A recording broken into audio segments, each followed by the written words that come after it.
पुणी थे कार्यक्षम हेब नयगढ़ चिनिकल एने कृषिमंत्री अरुण साहू और जिलापाल मिलित बैठक होती 2004 में चिनिकल को किणाबिका चुक्ति मध्यम सरकार शिल्पपति तैलक्य मिश्र को परिचालना दायित्व देते चिनिकल क्षति होता दर्शाई 2015 में ताला पकाई आखु चाषी लक्ष लक्ष टंका बाकी रखा सह कर्मचारी को बहु दिन दरमा नदे विभिन्न बैंक कोटी कोटी टंका ऋण कर अभियोग होती अन्यपटे सरकार असहयोग कारण क्षति सही दर्शाई त्रैलोक्य मिश्र हाइकोर्टर द्वारस्थ होती ऋण आदाय करने बैंक कर्तृपक्ष चिनिकल को बिक्री करने को प्रक्रिया जारी रखिଥିବା जमापड़ा पर विभिन्न संगठन तरफ जिले में आंदोलन आरंभ होता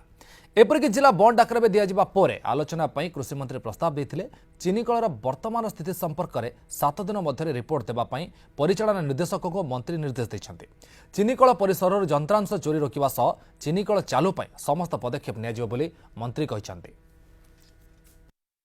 नयागढ़वासी समस्ते एकाठी होती भितर निजे मंत्री निजे स्वीकृति देते सामिल आम आंदोलन संगे सामिल एक कथा कहया पर अंतत आम से जो 7 दिन समय देइचंती से 7 दिन के आम अपेक्षा करूँ तापर परवर्ती समय आम पुणी आउ थे चिनिकल चलवा पर्यंत ए मूवमेंट चालू रखू। कौन पदक्षेप नेले चिनिकल पुनः कार्यक्षम हो पार से गोटे रिपोर्ट प्रस्तुत करी 7-8 दिन भितर दबाको आज कहुई से रिपोर्ट आसला पुणी परवर्ती बैठक हम एवं बैठक रे आमे जहाँ निर्यास बाहर से निष्पत्ति अनुसार आमे आगू को बढ़ू।